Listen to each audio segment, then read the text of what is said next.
ಯುಕ್ತಃ ಕರ್ಮಫಲಂ ತ್ಯಕ್ತ್ವಾ ಶಾಂತಿಮಾಪ್ನೋತಿ ನೈಷ್ಠಿಕೀಂ ಅಯುಕ್ತಃ ಕಾಮಕಾರೇಣ ಫಲೇ ಸಕ್ತೋ ನಿಬಧ್ಯತೆ.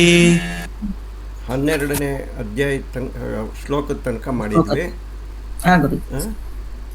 ಯುಕ್ತಃ ಕರ್ಮಫಲಂ ತ್ಯಕ್ತ್ವಾ ಶಾಂತಿಂ ಆಪ್ನೋತಿ ನೈಷ್ಠಿಕೀಂ.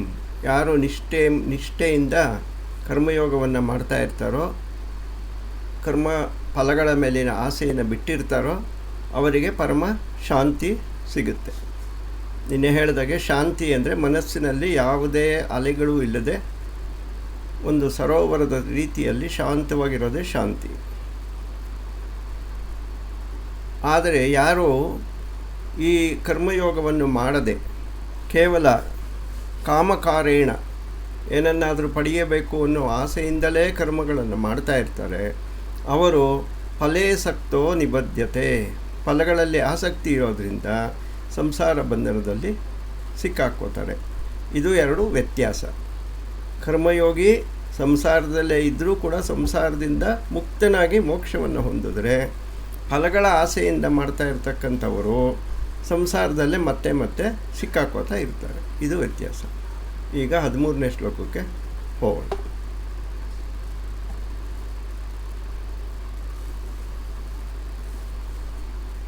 ಸರ್ವಕರ್ಮಾಣಿ ಮನಸಾ ಸನ್ಯಸ್ಯಾಸ್ತೆ ಸುಖಂ ವಶೀ ನವದ್ವಾರೆ ಪುರೇ ದೇಹಿ ನೈವ ಕುರ್ವನ್ನ ಕಾರಯನ್.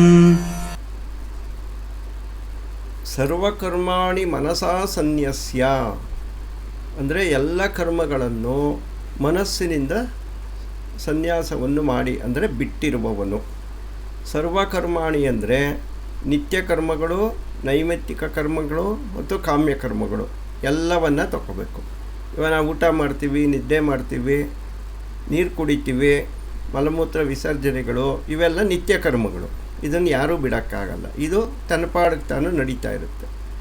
ನೈಮಿತ್ತಿಕ ಕರ್ಮಗಳು ಅಂದರೆ ಯಾವ್ಯಾವುದು ಶಾಸ್ತ್ರಗಳಲ್ಲಿ ಹೇಳಲ್ಪಟ್ಟಿದೆಯೋ ಆ ಕರ್ಮಗಳು.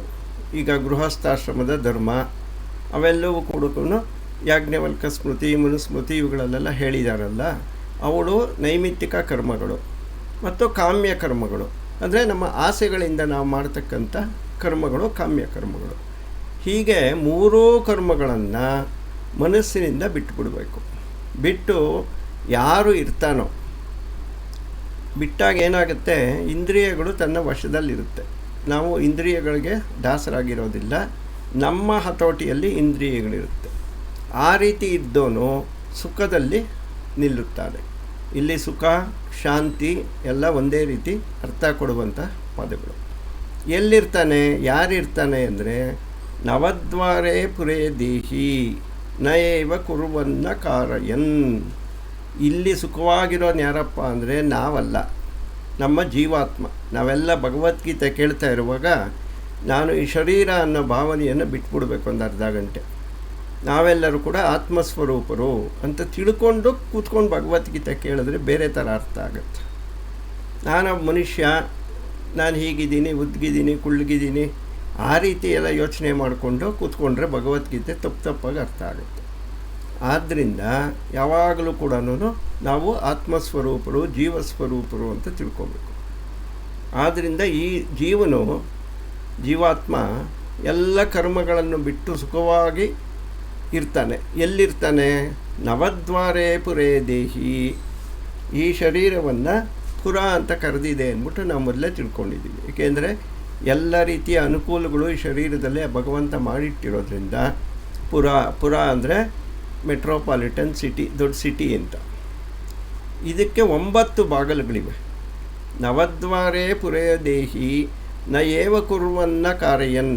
ಈ ಜೀವಾತ್ಮ ಎಲ್ಲ ಕರ್ಮಗಳನ್ನು ಬಿಟ್ಟು ಏನನ್ನೂ ಮಾಡದೆ, ಯಾರಿಂದಲೂ ಮಾಡಿಸದೆ ಈ ಶರೀರದಲ್ಲಿ ಸುಖವಾಗಿ ಆನಂದವಾಗಿರ್ತಾನೆ.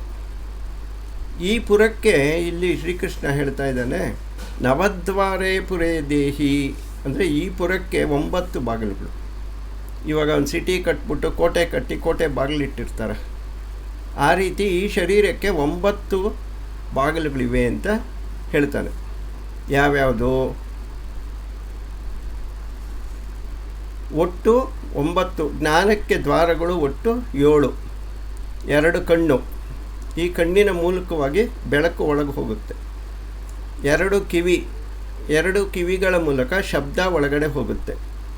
2 ಮೂಗಿನ ಹೊಳ್ಳೆಗಳು, ಈ ಮೂಗಿನ ಹೊಳ್ಳೆಗಳ ಮೂಲಕ ಗಾಳಿಯು ಒಳಗಡೆ ಹೋಗುತ್ತೆ.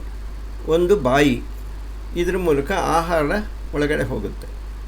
ಮತ್ತು ಮೂತ್ರ ಮತ್ತು ಪುರೀಷಿಗಳನ್ನು ಹೊರಹಾಕುವುದಕ್ಕೆ 2 ದ್ವಾರಗಳು. ಒಟ್ಟೆಷ್ಟಾಯಿತು? 9 ದ್ವಾರಗಳಾಯಿತು. ಈ ಶರೀರಕ್ಕೆ 9 ಬಾಗಿಲುಗಳಿದೆ. ಈ 9 ಬಾಗಿಲುಗಳಿರ್ತಕ್ಕಂಥ ಪುರದಲ್ಲಿ ವಾಸ ಮಾಡ್ತಾ ಇದ್ದ ಜೀವ ಎಲ್ಲ ಕರ್ಮಗಳನ್ನು ಬಿಟ್ಟು ಸುಖವಾಗಿ ಸಂತೋಷವಾಗಿ ಏನನ್ನೂ ಮಾಡದೆ, ತಾನೇನೂ ಮಾಡಲ್ಲ, ಯಾರಿಂದಲೂ ಮಾಡಿಸದೆ ಸಂತೋಷವಾಗಿ ಇರ್ತಾನೆ ಅಂತ ಈ ಶ್ಲೋಕದ ಅರ್ಥ. ಇಲ್ಲಿ ನವದ್ವಾರೇ ಪುರೇ ದೇಹಿ ಅಂದರೆ ಒಂದು ದಾಸರ ಪದ ಕೂಡ ಇದೆ. ಅಂಬಿಗಾ ನಾನಿನ್ನ ನಂಬಿದೆ ಅಂತ ಒಂದು ದಾಸರ ಪದ ಕೂಡ ಇದೆ. ಅದ್ರ ಬಗ್ಗೆ ಒಂದು ಸ್ವಲ್ಪ ಇವತ್ತು ತಿಳ್ಕೊಳ್ಳೋಣ.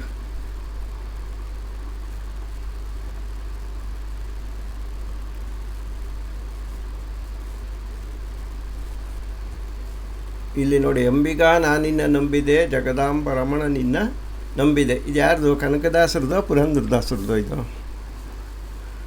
ಗೊತ್ತಿಲ್ಲ. ದಾಸರದು ಗುರುಜಿ, ಕನಕದಾಸರದು ಅನ್ಸುತ್ತಿದೆ. ಅಲ್ಲ, ಇಲ್ಲಿ ಪುರಂದರ ವಿಠಲನ ಮಂಟಪ, ಪುರಂದರದಾಸರದಲ್ವಾ ಇದು? ಪುರಂದರ ವಿಠಲ ಇದೆಯಲ್ಲ ಕೊನೆಯಲ್ಲಿ. ಗುರುಜಿ, ಅದೇ ಅಂಕಿತ ಇದೆ.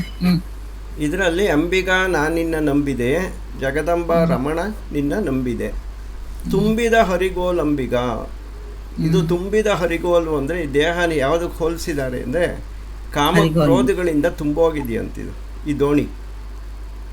ಇವಾಗ ಲೋಡು 5 ಜನ 10 ಜನ ಕೂತ್ಕೊಳ್ಳೋ ದೋಣಿಲಿ 20 ಜನ ಕೂತ್ಕೊಂಡ್ರೆ ಹೇಗೆ ನದಿಲಿ ಮುಳುಗೋಗುತ್ತೋ ಹಾಗೆ ಈ ಹರಿಗೋಲು ಇದೆಯಲ್ಲ, ಈ ಶರೀರ 9 ದ್ವಾರಗಳಿರೋ ಶರೀರ, ಇದರೊಳಗಡೆ ತುಂಬೋಗಿದೆಯಂತೆ. ಏನು? ಕಾಮಕ್ರೋಧಗಳು ತುಂಬೋಗಿದೆ. ಅದಕ್ಕೆ 9 ಛಿದ್ರ ನೋಡಂಬಿಕಾ. ಅದಕ್ಕೆ 9 ಛಿದ್ರಗಳು ಅಂದರೆ ರಂಧ್ರಗಳು. ಅದೇ ನವದ್ವಾರೇ ಪುರೇ ದೇಹಿ. ಇದಕ್ಕೆ 9 ತೂತುಗಳಿವೆ ಈ ಶರೀರಕ್ಕೆ. ದೋಣಿಗೆ ಏನಾದರೂ ಒಂದು ರಂಧ್ರ ಇದ್ದರೆ ನೀರು ಒಳಗಡೆ ಸೇರ್ಕೊಂಡು ಮುಳುಗೋಗೋದು ಗ್ಯಾರಂಟಿ ತಾನೆ. ಅದೇ ರೀತಿ ನಮಗೆ 9 ಒಂದಲ್ಲ 9 ರಂಧ್ರಗಳು ಕೊಟ್ಟಿದ್ದಾನೆ ಭಗವಂತ. ಇನ್ನು ಮುಳುಗೋಗ್ದಿರ ಏನು ಮಾಡ್ತೀವಿ ನಾವು? ಮುಳುಗ್ತಾನೇ ಇರ್ತೀವಿ. ಸಂಭ್ರಮದಿಂದ ನೀನಂಬಿಗ ಅದರಿಂಬೂ ನೋಡಿ ನಡೆಸಂಬಿಗ ಅಂದರೆ ನನ್ನ ಕೈಲಂತೂ ಈ ಶರೀರ ನಡೆಸೋಕ್ಕಾಗ್ತಾ ಇಲ್ಲ, ಈ ಸಂಸಾರ ಸಾಗರದಿಂದ ಮೇಲಕ್ಕೆ ಬರೋಕ್ಕೂ ಆಗ್ತಾ ಇಲ್ಲಪ್ಪ, ನೀನೇ ಅಂಬಿಗ, ಭಗವಂತನಿಗೆ ಬಿಟ್ಬಿಡೋದು, ನೀನೇ ನಡೆಸ್ಕೊಂಡು ಹಾಗೂ ಈಗೂ ಈ ದೋಣಿನ ತೊಗೊಂಡೋಗಿ ದಡಕ್ಕೆ ಹಾಕು ಅಂತ ಹೇಳ್ತಾ ಇದ್ದಾರೆ. ಹೊಳೆಯ ಬರವ ನೋಡಂಬಿಕ, ಅದಕ್ಕೆ ಸೆಳೆವು ಘನವಯ್ಯ ಅಂಬಿಗ. ಹೊಳೆಯ ಬರ, ಇಲ್ಲಿ ಹೊಳೆ ಯಾವುದು ಅಂದರೆ ಅರಿಷಡ್ ವರ್ಗಗಳು, ಕಾಮ ಕ್ರೋಧ ಲೋಭ ಮೋಹ ಮದ ಮತ್ತು ಮಾತ್ಸರ್ಯ. ಈ 6 ಅರಿಷಡ್ ವರ್ಗಗಳು ನದಿ.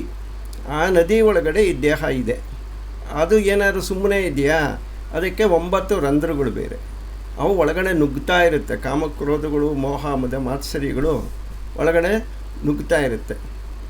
ಅಷ್ಟು ಸಾಲದು ಅಂದ್ಬಿಟ್ಟು ಒಂದು ಸುಳಿ ಬೇರೆ, ದುರಾಸೆ ಅನ್ನೋ ಒಂದು ಸುಳಿ ಬೇರೆ, ಅದರೊಳಗಡೆ ಬೇರೆ ಸಿಕ್ಕಾಕ್ಕೊಂಬಿಡ್ತೀವಿ ಹೋಗಿ. ನಾವು ಸುಮ್ಮನೆ ಹೋಗ್ತಾ ಇರ್ತೀವ? ಇಲ್ಲ, ಒಳಗಡೆ ಬಂದು ಕಾಮಕ್ರೋಧಗಳು ಸೇರ್ಕೋತಾ ಇರುತ್ತೆ, ತೂಕ ಆಗ್ತಾ ಇದೆ, ಮುಳುಗೋಗ್ತಾ ಇದ್ದೀವಿ. ಅಷ್ಟು ಸಾಲದು ಅಂತ ದುರಾಸೆ ಅನ್ನೋ ಒಂದು ಸುಳಿ ಬೇರೆ, ಅದರೊಳಗೆ ಸಿಕ್ಕಾಕೊಂಡು ಗಿರ ಅಂತ ತಿರುಗ್ತಾ ಇರೋದು ನಾವು ಸಂಸಾರದಲ್ಲಿ. 6 ತೆರೆಯ ನೋಡಂಬಿಗ, ಅದು ಮೀರಿ ಬರುತ್ತಲ್ಲಿದೆ ಅಂಬಿಗ. 6 ತೆರೆಗಳು ಅಂದರೆ ಇವೆ: ಕಾಮಕ್ರೋಧ ಲೋಭ ಮೋಹ ಮದ ಮಾತ್ಸರ್ಯ. ಒಂದ್ರ ಹಿಂದೆ ಸಮುದ್ರದಲ್ಲಿ ನೀವು ನಿಂತ್ಕೊಂಡು ಯಾವಾಗಾದ್ರೂ ನೋಡಿದ್ರೆ ಅಲೆಗಳು ಒಂದರಿಂದ ಒಂದು ಹೇಗೆ ಬರ್ತಾ ಇರುತ್ತೆ, ಆ ರೀತಿ ಕಾಮಕ್ರೋಧಗಳು ನಮ್ಮ ಮನುಷ್ಯನಲ್ಲಿ ಬರ್ತಾನೆ ಇರುತ್ತೆ. ಒಂದರಿಂದ ಒಂದು ಅಲೆಗಳ ಥರ ಬರ್ತಾ ಇರುತ್ತೆ. ಯಾರಿಂದಲಾಗದು ಅಂಬಿಗ. ಈ ಒಂದು ಇಂಥ ದೋಣಿ ಇಂಥ ನದಿನ ಯಾರ ಕೈಲೂ ದಾಟಕ್ಕಾಗಲ್ಲ. ಅದು ನಿವಾರಿಸಿ ದಾಟಿಸೋ ಅಂಬಿಗ. ಯಾರಪ್ಪ ಅಂಬಿಗ? ಶ್ರೀಕೃಷ್ಣನೇ ಅಂಬಿಗ, ಪುರಂದರ ವಿಠಲನೇ ಅಂಬಿಗ. ಹೊತ್ತು ಹೋಯಿತು ನೋಡಂಬಿಗ, ಅಲ್ಲಿ ಮತ್ತೈವರಿರುವರು ಅಂಬಿಗ. ಅದೇನೋ ಅದು ಗೊತ್ತಾಗಲಿಲ್ಲ. ಅದು ಹೊತ್ತು ಹೋಯಿತು ನೋಡಂಬಿಗ, ಅಲ್ಲಿ ಮತ್ತೆ ಇನ್ನೂ 2 ಇದ್ದಾರಂತೆ. ಅದು ಯಾವ ರೀತಿ ಹೇಳಿದಾರೋ ಗೊತ್ತಿಲ್ಲ.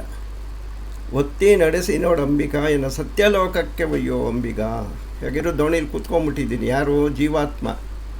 ಈ ಶರೀರದಲ್ಲಿ 9 ರಂಧ್ರಗಳಿರೋ ಶರೀರದಲ್ಲಿ ಕೂತ್ಕೊಂಡಿದ್ದೀನಿ. ಸಂಸಾರವೆನ್ನೋ ಹೊಳೆ, ಅದರಲ್ಲಿ ಕಾಮಕ್ರೋಧಗಳು, ಮೋಹ ಮದ ಮಾತ್ಸರ್ಯ ಎಂಬ ದೊಡ್ಡ ಅಲಿಗಳು ಅಪ್ಪಳಿಸ್ತಾ ಇದೆ. ದುರಾಸೆ ಅನ್ನೋ ಸುಳಿ ಬೇರೆ. ಅದನ್ನು ನೋಡಿಕೊಂಡು ಸತ್ಯಲೋಕಕ್ಕೆ ಒಯ್ಯೋ ಅಂಬಿಗ ಅಂದರೆ ಈ ಸಂಸಾರ ಬಂಧನದಿಂದ ಬಿಡಿಸಿ ನನ್ನನ್ನು ಮುಕ್ತಿ ಕಡೆಗೆ ಕರ್ಕೊಂಡು ಹೋಗು. ಸತ್ಯವೆಂಬುದೇ ಹುಟ್ಟಂಬಿಗ. ಈ ಒಂದು ಸಂಸಾರ ಸಾಗರದಿಂದ ದಾಟಬೇಕಾದ್ರೆ ನಾವು ಹುಟ್ಟಾಕ್ತೀವಲ್ಲ ದೋಣಿಗೆ, ಆ ಹುಟ್ಟ್ಯಾವುದು ಅಂದರೆ ಸತ್ಯ. ಸತ್ಯವನ್ನೇ ಬಲವಾಗಿ ಹಿಡ್ಕೋಬೇಕು. ಸದಾ ಭಕ್ತಿ ಎಂಬುದೇ ಪಥ. ದಾರಿ ಯಾವುದಪ್ಪ ಅಂದರೆ ಭಕ್ತಿನೇ ದಾರಿ. ಮುಕ್ತಿದಾಯಕ ನಮ್ಮ ಪುರಂದರ ವಿಠಲನ ಮುಕ್ತಿ ಮಂಟಪ ಕೊಯ್ಯೋ ಅಂಬಿಗ ಅಂತ ಪುರಂದರದಾಸರು ಅವನಲ್ಲಿ ಕೇಳ್ಕೊತಾ ಇದ್ದಾರೆ. ಶ್ರೀಕೃಷ್ಣನಲ್ಲಿ, ಪುರಂದರ ವಿಠಲನಲ್ಲಿ ಈ ರೀತಿ ಒಂದು ಕಲ್ಪನೆ ಮಾಡಿಕೊಂಡು ಭಗವದ್ಗೀತೆಯಲ್ಲಿ ಏನು ಹೇಳಿದೆ ಅದನ್ನೇ ಜನಸಾಮಾನ್ಯರಿಗೂ ಅರ್ಥ ಆಗಬೇಕು. ಆ ರೀತಿಯಲ್ಲಿ ಇದೊಂದನ್ನು ಬರೆದಿದ್ದಾರೆ. ಇದು ಸಂಸಾರದಲ್ಲಿ ಮುಳುಗಿರೋರ ಕಷ್ಟಗಳನ್ನೆಲ್ಲ ಭಾಳ ಸುಲಭವಾಗಿ ವರ್ಣಿಸ್ತಾ ಇದ್ದಾರೆ. ಇದು ಭಕ್ತಿ ಮಾರ್ಗ. ಜ್ಞಾನ ಮಾರ್ಗಕ್ಕಿಂತಲೂ ಭಕ್ತಿ ಮಾರ್ಗ. ಫಲಂ ಭಕ್ತಿಯ ಮೂಲಕ ಯುಕ್ತ ಕರ್ಮ ಫಲಂ ದಾಟುವ ವಿಧಾನ.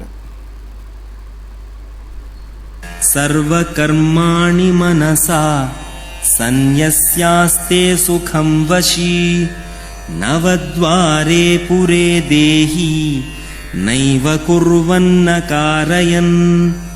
ಆದರೆ ಈ ದೋಣಿಯಲ್ಲಿ ಮುಳುಗದೀರ ನಾವು ಇರಬೇಕಪ್ಪ ಅಂದರೆ ದೋಣಿ ಮುಳುಗೋಗಬಾರ್ದು. ಮುಕ್ತಿ ಎಂಬ ಮಂಟಪಕ್ಕೆ ಹೋಗಿ ಸೇರ್ಕೋಬೇಕದು. ಆ ಕಡೆ ದಡ ಸೇರ್ಕೋಬೇಕು. ಹಾಗಿರಬೇಕು ಅಂದರೆ ಏನು ಮಾಡಬೇಕು? ಸರ್ವಕರ್ಮಾಣಿ ಮನಸಾ ಸನ್ಯಸ್ಯ. ಅದು ನಿತ್ಯ ಕರ್ಮವೇ ಇರ್ಬೋದು, ನೈಮಿತ್ತಿಕ ಕರ್ಮವೇ ಇರ್ಬೋದು, ಕಾಮ್ಯ ಕರ್ಮವೇ ಇರ್ಬೋದು.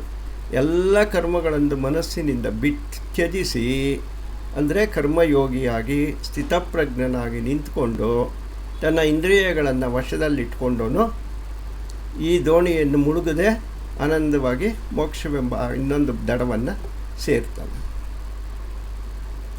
ನ ಕರ್ತೃತ್ವಂ ನ ಕರ್ಮಾಣಿ ಲೋಕಸ್ಯ ಸೃಜತಿ ಪ್ರಭುಃ ನ ಕರ್ಮಫಲಂ ಸಂಯೋಗಂ ಸ್ವಭಾವಸ್ತು ಪ್ರವರ್ತತೆ. ನ ಕರ್ತೃತ್ವಂ ನ ಕರ್ಮಾಣಿ ಲೋಕಸ್ಯ ಸೃಜತಿ ಪ್ರಭುಃ. ಈಗ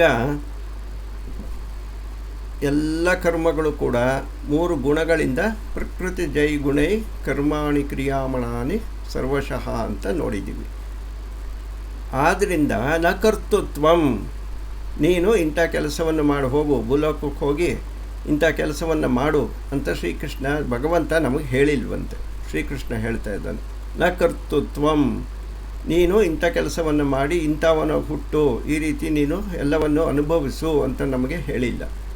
ನ ಕರ್ಮಾಣಿ, ನೀನು ಈ ಕೆಲಸಗಳನ್ನು ಮಾಡ್ಕೊಂಡು ಬಾ. ಇವಾಗ ನಾವು ಬೇರೆಯವ್ರಿಗೆ ಹೇಳ್ತೀವಿ, ಅಲ್ಲೋಗಿ ಏನಾದ್ರು ಒಂದಷ್ಟು ತೊಗೊಂಬನ್ನಿ, ಇಲ್ಲೋಗೇನಾದ್ರು ಮಾಡ್ಕೊಂಡು ಬನ್ನಿ ಅಂತ ಹೇಳ್ತೀವಿ. ಆ ರೀತಿ ಭಗವಂತ ನಮಗೆ ಹೇಳಿಲ್ಲ. ನೀನು ಇಂಥವನು, ಇಲ್ಲಿ ನಿನ್ನ ಕೆಲಸ, ಇದನ್ನು ನೀನು ಮಾಡ್ಕೊಂಬ ಅಂತ ನಮಗೆ ಹೇಳಿಲ್ಲ.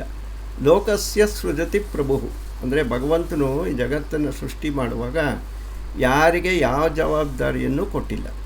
ಮತ್ತೇನು, ಮತ್ತು ಯಾಕೆ ನಾವೆಲ್ಲ ಕೆಲಸ ಮಾಡ್ತಾಯಿದ್ದೀವಿ? ನ ಕರ್ಮಫಲ ಸಂಯೋಗಂ. ಅದೇ ರೀತಿಯಲ್ಲೇ ನೀನು ಒಳ್ಳೆಯ ಕೆಲಸ ಮಾಡು, ನಿನಗೆ ಸ್ವರ್ಗ ಸಿಗುತ್ತೆ, ನೀನು ಕೆಟ್ಟ ಕೆಲಸ ಮಾಡಿದ್ರೆ ನಿನಗೆ ನರಕ ಸಿಗುತ್ತೆ, ಇದನ್ನೂ ಹೇಳಿಲ್ಲ. ನೀನಿಂಥವನ ಹುಟ್ಟು, ನೀನಿಂಥ ಕೆಲಸಗಳು ಮಾಡ್ಕೊಂಡು ಬಾ ಅಂತಲೂ ನಮಗೆ ಇವಾಗ ನಾವು ಕೆಲವ್ರಿಗೆ ಹೇಳ್ತೀವಲ್ಲ, ಹೋಗಿ ಆಲೂಗಡ್ಡೆ ತೊಗೊಂಬ, ಈರುಳ್ಳಿ ತೊಗೊಂಬ, ಅಲ್ಲೋಗೇನೋ ಒಂದು ಇದು ಮಾಡ್ಕೊಂಬ. ಆ ರೀತಿ ಭಗವಂತ ನಮ್ಮನ್ನು ಈ ಜಗತ್ತಿಗೆ ಕಳಿಸಿಲ್ಲ. ಮತ್ತು ಏನಕ್ಕೆ ನಾವು ಇವೆಲ್ಲ ಮಾಡ್ತಾಯಿದ್ದೀವಿ ಅಂದರೆ ಶ್ರೀಕೃಷ್ಣ ಹೇಳ್ತಾ ಇದ್ದಾನೆ, ಸ್ವಭಾವಸ್ತು ಪ್ರವರ್ತತೆ. ನಾನು 4 ವರ್ಣಗಳನ್ನು ಸೃಷ್ಟಿ ಮಾಡಿಬಿಟ್ಬಿಟ್ಟಿದ್ದೀನಿ. ಆ ವರ್ಣಗಳಿಗೆ ಅವರವರ ಗುಣ ಮತ್ತು ಕರ್ಮಗಳಿಗೆ ಅನುಸಾರವಾಗಿ ಕರ್ಮಗಳನ್ನು ಹೇಳಿಬಿಟ್ಟಿದ್ದೀನಿ.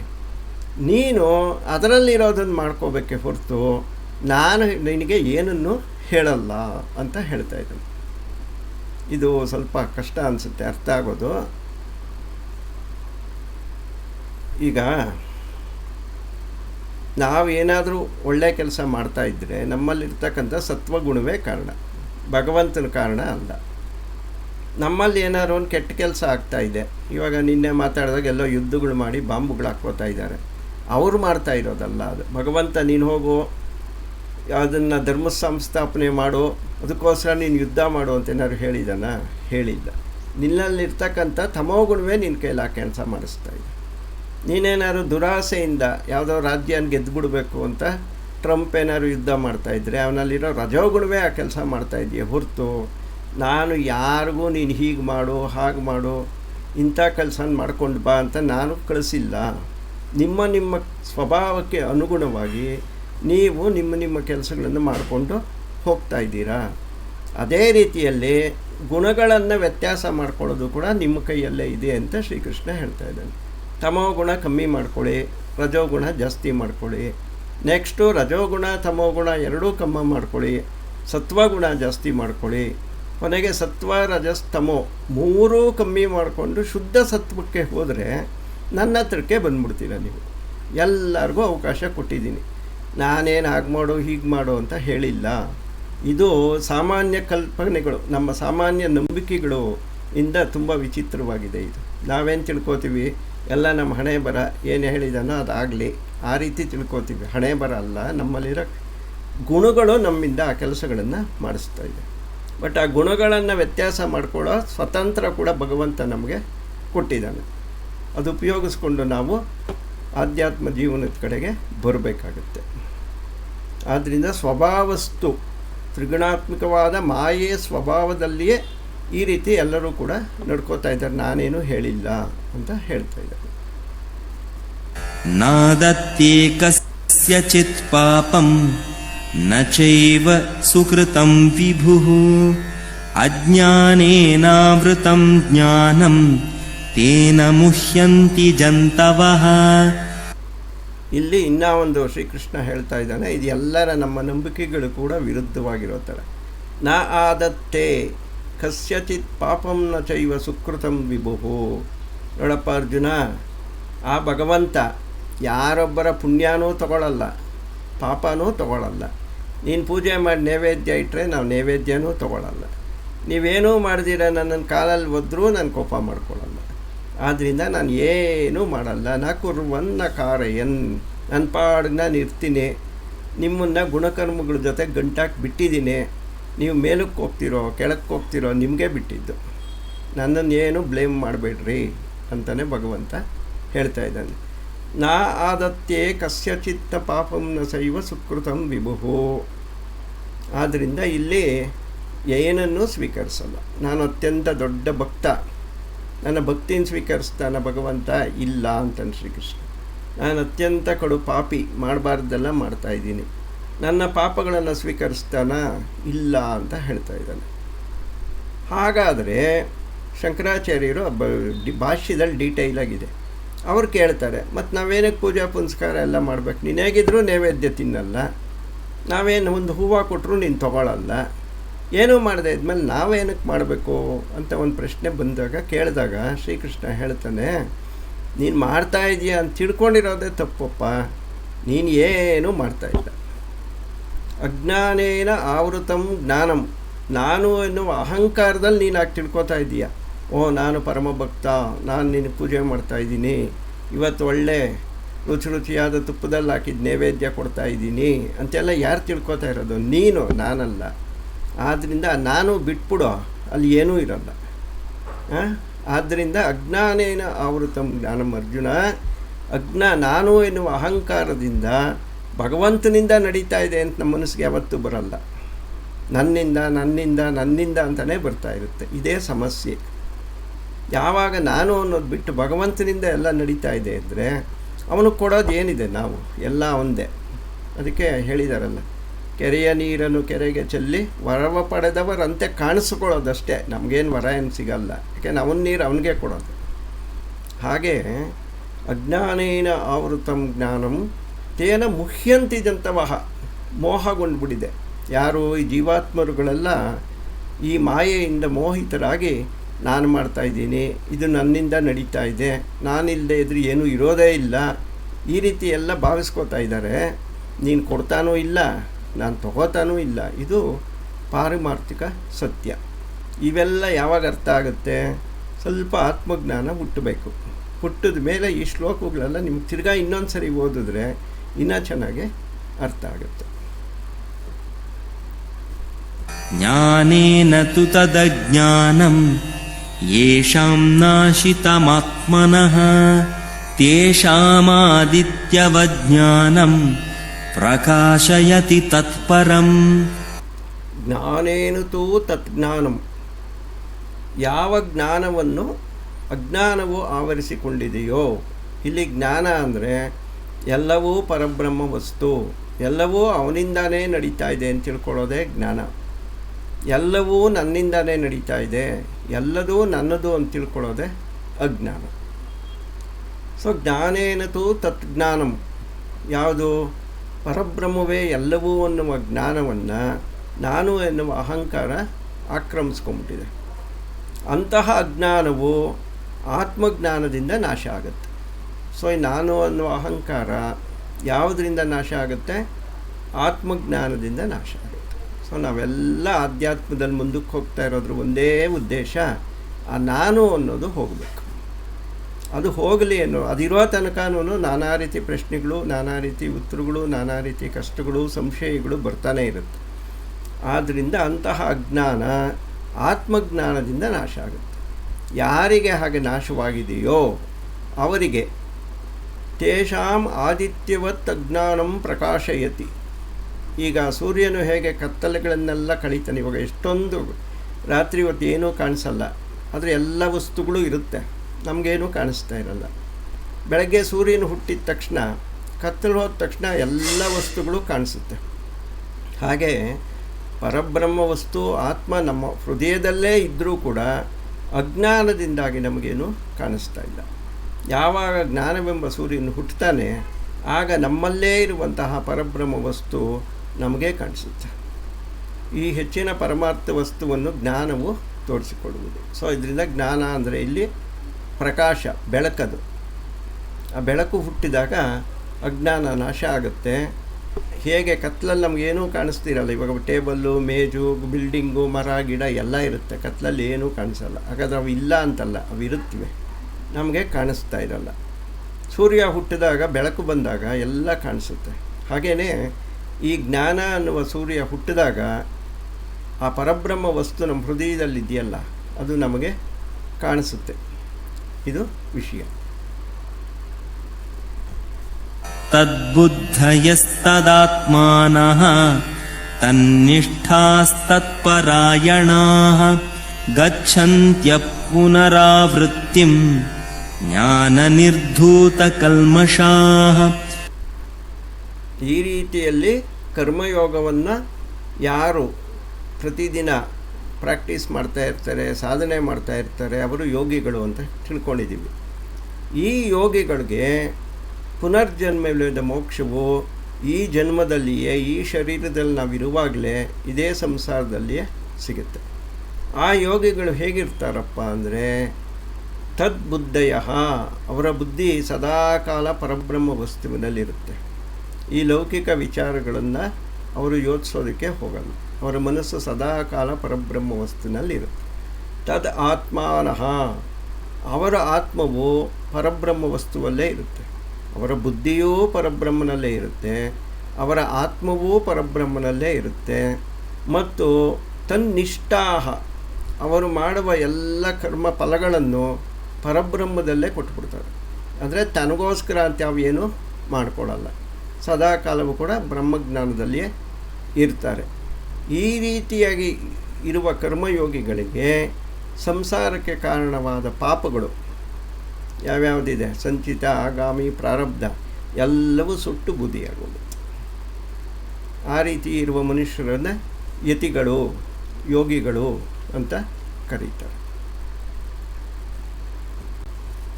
ವಿದ್ಯಾ ವಿನಯ ಸಂಪನ್ನೇ ಬ್ರಾಹ್ಮಣೇ ಗವಿಹಸ್ತಿನಿ ಶುನಿ ಚೈವ ಶ್ವಪಾಕೆ ಚ ಪಂಡಿತಾಃ ಸಮದರ್ಶಿನಃ. ಈಗ ಒಬ್ಬ ಯೋಗಿ ಆಗಿದ್ದಾನೋ ಇಲ್ವೋ, ಅವನಿಗೆ ಆತ್ಮಜ್ಞಾನ ಆಗಿದೆಯೋ ಇಲ್ವೋ ಹೇಗೆ ತಿಳ್ಕೊಳ್ಳೋದು? ಅವರು ನಮ್ಮ ಥರನೇ ಇರ್ತಾರೆ, ಅವ್ರಿಗೂ ಕೈ ಕಾಲು ಕಣ್ಣೆಲ್ಲ ಇರುತ್ತೆ, ಅವರು ನಿದ್ದೆ ಮಾಡ್ತಾರೆ, ಊಟ ಮಾಡ್ತಾರೆ, ಮಲ್ಕೋತಾರೆ, ಮಾತಾಡ್ತಾರೆ, ಏನೋ ಒಂದು ಕೆಲಸ ಮಾಡ್ತಾ ಇರ್ತಾರೆ, ನೋಡೋಕ್ಕೆಲ್ಲ ನಮ್ಮ ಥರನೇ ಇರ್ತಾರೆ. ಹಾಗಾದರೆ ಯೋಗಿಯನ್ನು ಹೇಗೆ ಗುರುತಿಸೋದು ಅಂದರೆ ಇಲ್ಲಿ ಶ್ರೀಕೃಷ್ಣ ಹೇಳ್ತಾ ಇದ್ದಾನೆ, ವಿದ್ಯಾ ವಿನಯ ಸಂಪನ್ನೇ ಬ್ರಾಹ್ಮಣೇ. ಇವಾಗ ಒಬ್ಬ ಬ್ರಾಹ್ಮಣ ಅಂದರೆ ಬ್ರಹ್ಮಜ್ಞಾನದಲ್ಲಿ ಯಾರು ನಿರತನಾಗಿರ್ತಾನೋ ಅವನು ಬ್ರಾಹ್ಮಣ. ಅವನಲ್ಲಿ ವಿದ್ಯೆ ತುಂಬಿರುತ್ತೆ. ಯಾವ ವಿದ್ಯೆ? ಆತ್ಮವಿದ್ಯೆ ತುಂಬಿರುತ್ತೆ. ವಿದ್ಯೆ ಜೊತೆಗೆ ವಿನಯನೂ ಇರುತ್ತೆ. ಅಂದರೆ ಎಲ್ಲ ಗೊತ್ತಿದ್ರೂ ಕೂಡ ನನಗೇನೂ ಗೊತ್ತಿಲ್ಲದೆ ಇರೋ ಥರನೇ ಇರ್ತಾನೆ. ಅಂದರೆ ಗರ್ವ ಇರಲ್ಲ, ನನಗೆಲ್ಲ ಗೊತ್ತು ಅನ್ನುವ ಗರ್ವ ಇರಲ್ಲ. ಇಂತಹ ಒಬ್ಬ ಬ್ರಾಹ್ಮಣ ಒಂದು ಕಡೆ. ಇನ್ನೊಂದು ಕಡೆ ಗವಿ ಅಂದರೆ ಹಸು. ಈ ಹಸು ಏನು ಅಂದರೆ ಈ ಕಡೆ ಪ್ರಾಣಿನೂ ಅಲ್ಲ, ಈ ಕಡೆ ಮನುಷ್ಯನೂ ಅಲ್ಲ. ಅಂದರೆ ಪ್ರಾಣಿಯಿಂದ ಮನುಷ್ಯನ ಹತ್ತತ್ರಕ್ಕೆ ಬಂದಿರುತ್ತೆ, ಸ್ವಲ್ಪ ಸತ್ವಗುಣ ಜಾಸ್ತಿ ಆಗಿರುತ್ತೆ. ಆದ್ದರಿಂದಲೇ ನಾವು ಹಸುಗಳನ್ನು ಪೂಜ್ಯ ಭಾವನೆಯಿಂದ ಪೂಜೆ ಮಾಡೋದು. ಗವಿ ಅಂದರೆ ಹಸು, ಹಸ್ತಿನಿ ಅಂದರೆ ಆನೆ, ಶುನಿ ನಾಯಿ, ಚ ಏವ ಶ್ವಪಾಕೆ ಶ್ವಪಾಕೆ ಅಂದರೆ ಚಂಡಾಲ ಅಂತ ಮೊದಲು ಕರೆಯೋರು. ಅವರೇನು ಅಂದರೆ 24 ಗಂಟೆ ಹೆಂಡ ಕುಡ್ಕೊಂಡು ನಾಯಿ ಮಾಂಸ ತಿನ್ಕೊಂಡು ಯಾವುದೇ ಸ್ವಚ್ಛತೆಯೂ ಇಲ್ದಿರ ಊರೆಲ್ಲ ತಿರ್ಕೊಂಡಿರೋರು, ಅವರನ್ನು ಚಂಡಾಲರು ಅಂತ ಕರೆಯೋರು ಮೊದಲು. ಸೊ ಈ ಥರ ವಿದ್ಯಾವಿನಯ ಸಂಪನ್ನಾದ ಬ್ರಾಹ್ಮಣ, ಆನೆ, ನಾಯಿ, ಆ ನಾಯಿಯನ್ನು ತಿಂದು ಜೀವನ ಮಾಡೋ ಚಂಡಾಲ, ಹಾಗೆಯೇ ಹಸು, ಇವೆಲ್ಲವನ್ನು ಒಂದೇ ರೀತಿಯಲ್ಲಿ ನೋಡಿದಾಗ ನಮ್ಮಲ್ಲಿ ಆ ಭಾವನೆ ಬಂದಾಗ ನಾವು ಯೋಗಿಗಳಾದ್ವಿ ಅಂತ ಅರ್ಥ. ಅಂದರೆ ಒಬ್ಬರನ್ನು ಇವರು ದೊಡ್ಡವರು ಅಂತ ಅವ್ರ ಮೇಲೆ ಕೂರಿಸೋದು, ಇನ್ನೊಬ್ಬರನ್ನು ಕಂಡಮ್ ಮಾಡಿ ಕೆಳಗಡೆ ಕೂರಿಸೋದು, ಈ ಎಲ್ಲ ಭಾವನೆಗಳು ಹೋದಾಗ ಸಮದರ್ಶಿನಃ ಎಲ್ಲರಲ್ಲೂ ನೋಡ್ತಾರೆ. ಅವರೇನು ನಾಯಿ ನೋಡ್ತಾರೆ, ಓಹೋ ಇದು ಸತ್ವಗುಣ ಸಂಪನ್ನವಾದ ಪ್ರಾಣಿ ಅಷ್ಟೇ ಅವ್ರು ನೋಡೋದು, ಅದು ಮೇಲೂ ಕೀಳು ಅಂತ ನೋಡೋಕ್ಕೆ ಹೋಗಲ್ಲ. ಬ್ರಾಹ್ಮಣರನ್ನು ನೋಡ್ತಾರೆ, ಓಹೋ ಇದು ಸತ್ವಗುಣ ಸಂಪನ್ನವಾದದ್ದು, ನಾಯಿ ತಮೋಗುಣ ಸಂಪನ್ನವಾದದ್ದು, ಚಂಡಾಲ ಇನ್ನೂ ತಮೋಗುಣ ಸಂಪನ್ನವಾದವನು, ಹಸು ಮಧ್ಯಮವಾಗಿ ಸ್ವಲ್ಪ ಸಮಸ್ಸಿದೆ, ರಜಸ್ಸಿದೆ, ಜಾಸ್ತಿ ಸತ್ವ ಇದೆ. ಈ ರೀತಿ ಎಲ್ಲವನ್ನು ಗುಣಗಳಿಂದ ನೋಡ್ತಾರೆ ಹೊರತು ನೀನು ಮೇಲು, ನೀನು ಕೀಳು, ನೀನು ಸರಿ, ನೀನು ತಪ್ಪು, ಇದು ಸರಿ, ಇದು ತಪ್ಪು ಅಂತ ಯಾವುದನ್ನೂ ಭೇದ ಭಾವ ಮಾಡದೆ ಒಂದೇ ರೀತಿಯಾಗಿ ನೋಡ್ತೀವಲ್ಲ, ಅವರಲ್ಲಿ ಯೋಗಿ ಅಂತ ಕರೀತಾರೆ. ನಮ್ಮಲ್ಲಿ ಕೂಡ ಯಾವತ್ತೋ ಒಂದು ದಿನ ಆ ಭಾವನೆ ನಮ್ಮಲ್ಲಿ ಹುಟ್ಟಿದಾಗ ಓಹೋ ನಮಗೂ ಆತ್ಮಜ್ಞಾನ ಉಂಟಾಗಿದೆ ಅಂತ ನಾವು ತಿಳ್ಕೋಬೇಕು.